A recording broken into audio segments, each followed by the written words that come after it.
Somo la leo linasema usijidharau, Mungu amekuleta duniani kulitimiza kusudi lake maalum. Kusudi ni sababu ambayo imemfanya mwanadamu kuwepo duniani. Ni sababu ile ambayo Mungu amekuletea wewe duniani. Maana yake tunapokuwepo duniani hapa, kila mtu ana kusudi. Hakuna ambaye alikuja bahati mbaya. Bwana Yesu asifiwe. Kwa hiyo kila mtu anapojigundua kuwa ana kusudi, unatakiwa kulitimiza kusudi la Mungu ambalo amekuletea duniani. Na kwa mfano ikitokea usipolitimiza hilo kusudi, kuna watu ambao kwa kupitia kusudi lako, watu ambao wangetakiwa kuokolewa, kwa mfano ungekuwa umewarudisha nyuma, yani umewaumiza. Wewe Mungu amekuitia wewe kuwa mchungaji au kuwa mwimbaji au kuwa mwanasiasa. Yani zile kazi ambazo Mungu amekuitia, usipoifanya unakuwa umeumiza watu wengine. Mungu alitaka uwe mchungaji. Anajua kupitia wewe kuna mtu atakuwa amekuja hapo, kwa mfano anakuwa hana yani, kwa mfano amekosa matumaini. Kupitia neno lako anaweza akapata matumaini na akawa na nguvu tena. Bwana Yesu asifiwe. Ndio hivyo kwa waimbaji nao, unakuta mtu alikuwa amekuja kanisani, yani haelewi, hana mbele, hana nyuma, yani yeye haeleweki. Akija akikusikiliza anaweza akapata matumaini. Tutasoma kitabu cha Yeremia sura ya 1 mstari wa 5 hadi wa 7.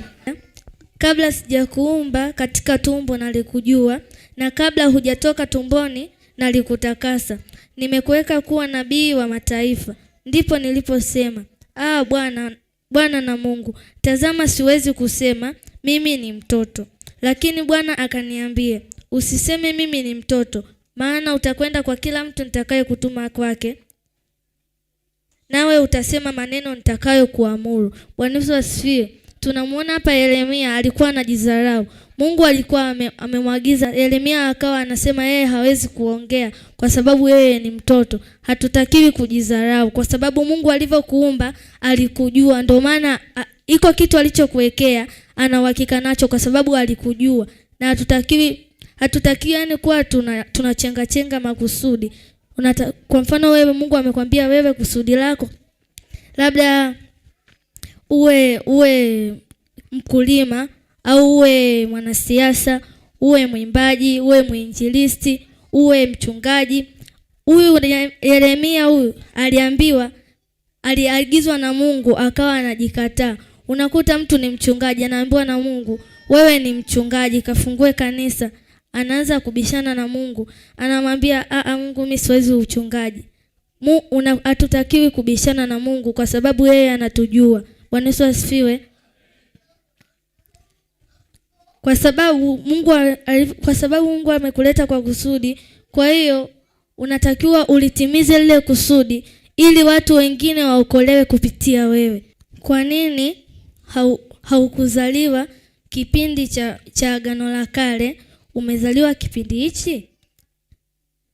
Jibu ni kwamba ni kwa sababu Mungu ana makusudi kwa uwe kipindi hichi. Mungu ndo alikuleta kwa sababu ya watu fulani. Alijua ukija kipindi hichi kuna watu wataokolewa kupitia wewe. Kwa mfano Musa angeletwa kipindi hichi, wana wa Israeli wasingekombolewa kwa wakati.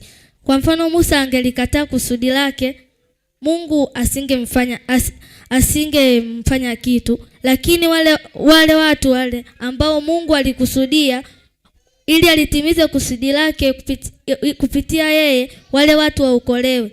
Musa angekataa lile kusudi, wana wa Israeli Mungu angeandaa mtu mwingine, ila kwa kipindi ambacho Mungu angewaandaa hao watu, kipindi hicho wana wa Israeli wangekuwa washateseka sana. Kwa sababu Musa alivyokuwa ameanza kazi yake, Mungu alikuwa kipindi hicho ambacho Musa alikuwa amezaliwa, ilikuwa Herode akasema watoto wote wa kiume wauawe ambao wana umri wa miaka 2 na kushuka chini.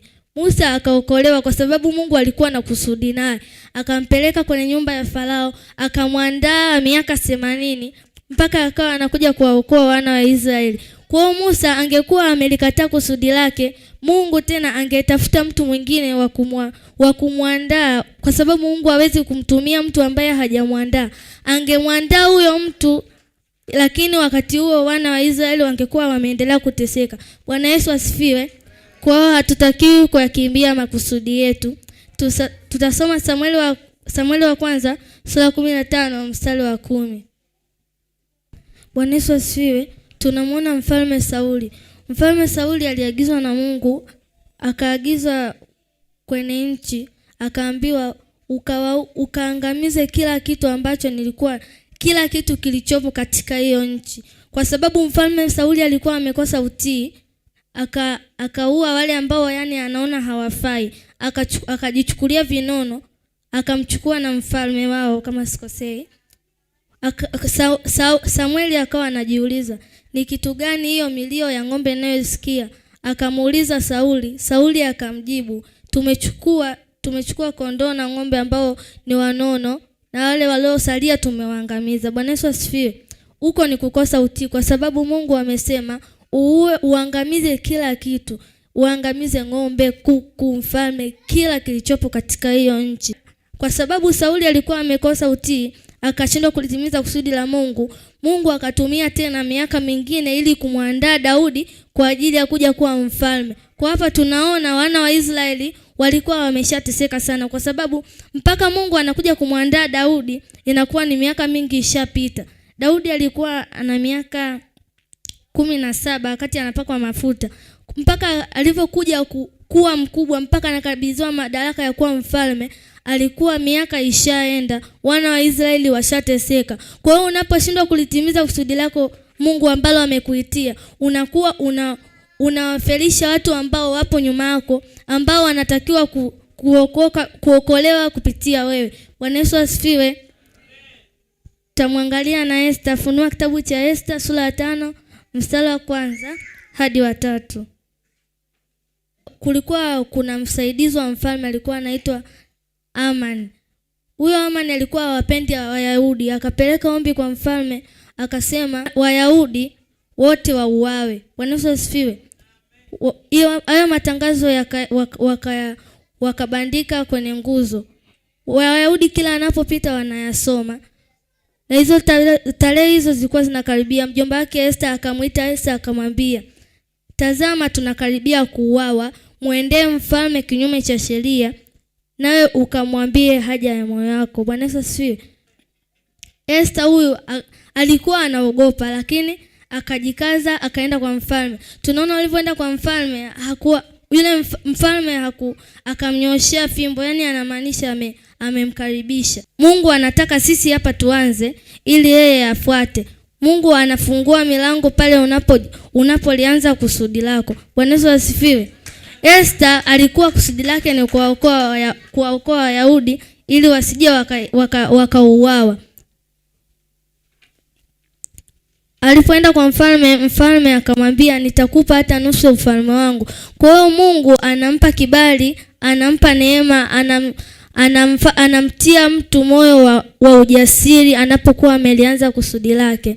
Bwana Yesu asifiwe. Kwa kumalizia, tunatakiwa kuwa tunaliishi kusudi, tusiwe tunabishana na Mungu.